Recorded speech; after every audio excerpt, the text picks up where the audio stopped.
Welcome to a new daily top Askreddit video. Today's topic: what treasures that we 100% know existed still haven't been found? Tomb of Alexander the Great, Cleopatra and Mark Antony. Funny thing is, they're all probably buried in Alexandria beneath the modern city.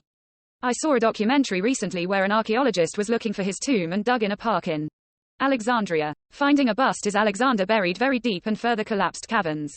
But those caverns are under blocks of flats and loads of developments, so I've no idea if they'll ever be able to explore them. My wife is from Alexandria. Her grandfather was an archaeologist there who used to tell her about the constant struggle between excavations and city building. The whole area is an ancient site, literally built over the old city. By ancient sites, so they quickly built over everything, because if they discovered something they wouldn't be able to.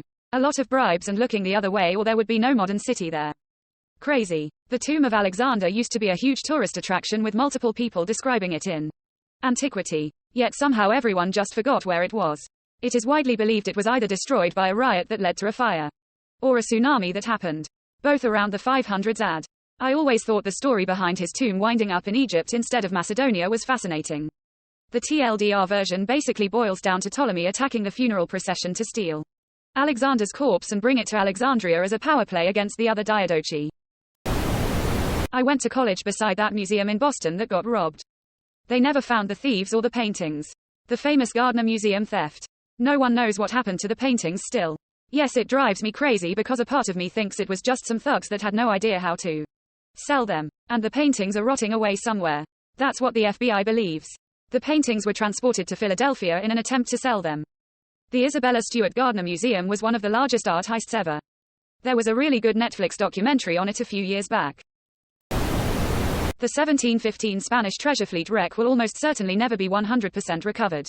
Meaning there's still some out there.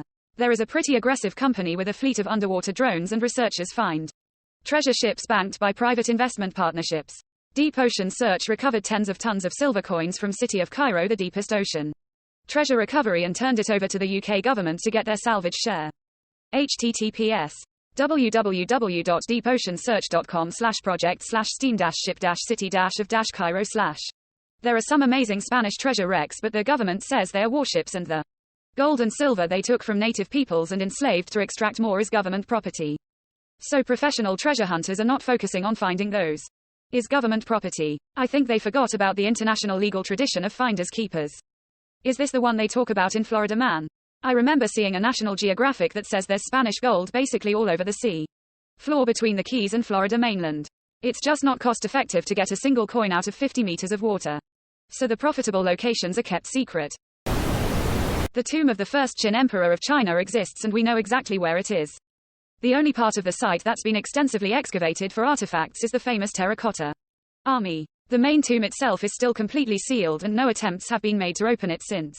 Legend states that it was filled not only with mountains of treasure inside, but also mechanically operated rivers of flowing mercury made to resemble the major rivers and bodies of water in China, and booby traps to protect the massive subterranean complex, which has been measured to be around 1/4 the size of the Forbidden City using ground-penetrating radar and other non-invasive techniques.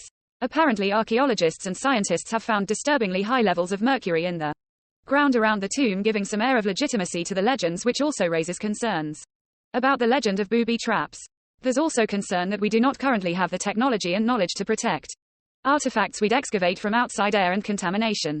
Just like how earlier excavations of the terracotta army led to their original colorful paint being destroyed shortly after being unearthed. Edit. Since this comment got so popular, I'll add on the heirloom seal of the realm, also known as the Imperial Seal of China. Physical possession of the object basically legitimized a claim to the mandate of heaven and thus rule over China.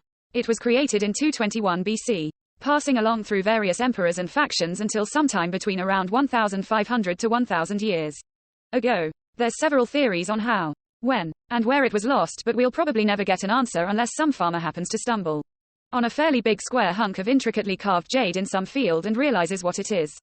Also, here's a wiki page to lose a few hours browsing through. https en.wikipedia.org/wiki/list_of_missing_treasures. Yeah, but we have lasers now. Surely they can do something with lasers. We also have sharks. Perhaps we can somehow put the lasers on the sharks somehow. Things like this I find really funny. Like the people who made the rivers of mercury were humans just like us. They made these mechanically operated flowing rivers of mercury with no intention for later humans to see them at all. Hello fellow humans, why would you do this? Exclamation mark. We just want to appreciate the treasures. Shit like this can ruin a whole day for me. How long did they work on those rivers of mercury? Was a majority of someone's life's work in that place we will never see? Where did they get all that mercury? How the fuck does a river of mercury work anyways? How do you get it to flow consistently? Maybe that one is more obvious. I don't know what technology they had back then. So many more questions. Also, it would be pretty fascinating to see the depiction of the rivers in China given how much they have probably changed, rerouted throughout the years.